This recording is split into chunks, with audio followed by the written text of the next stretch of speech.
तो कुछ अलग अलग आप देखेंगे ना, इसके बाद हमारे बहुत अच्छा। चलिए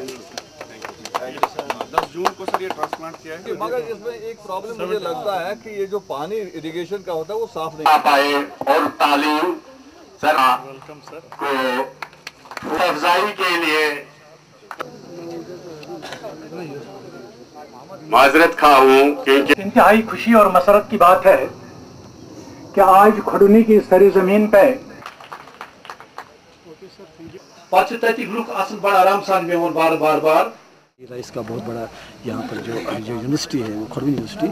इसमें राइस का एक्सपेरिमेंट हो रहा है। उस एक्सपेरिमेंट की वजह से यहाँ लोगों को भी बुलाया था, किसानों को भी बुलाया था, ताकि अवेयर हो जाए कि जो आने वाला प्रोडक्ट है जो उन्होंने बनाए, जो हमारे साइंटिस्ट ने नए प्रोडक्ट बनाए हैं, उनको उनके वैराइटीज़ जो बनाए हैं उनके लिए इनको अवेयर करने के लिए हमने यहाँ किसान लोगों को बुलाया था। ये आज का प्रोग्राम वही था।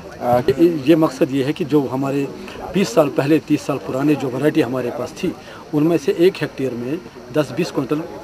चावल निकलते थे, लेकिन आज उसका जो प्रोडक्शन निकल रहा है 1 हेक्टेयर में वो 100 क्विंटल के आसपास। हाँ, लिहाजा हमारे जो साइंटिस्ट हैं, हमारे एग्रीकल्चर डिपार्टमेंट ये बड़ी मेहनत करता है। हमने देखा यही रिजल्ट है इसका, ये बहुत बड़ा रिजल्ट है कि हमारे जम्मू कश्मीर में अगर ज़मीन सुकड़ रही है, लोग मकान बना रहे हैं, हम उनसे भी गुजारिश करते हैं कि जो एग्रीकल्चर लैंड है उसको तबाह मत कर दीजिए। उसके अगेंस्ट में हमारे एग्रीकल्चर डिपार्टमेंट, सुखाड़ डिपार्टमेंट ये कोशिश कर रहा है कि कम ज़मीन में ज़्यादा प्रोडक्शन हो जाए, ताकि हमारा जो फूड सेफ्टी सिस्टम होगा वो यहाँ पर लोगों को लागू हो जाए।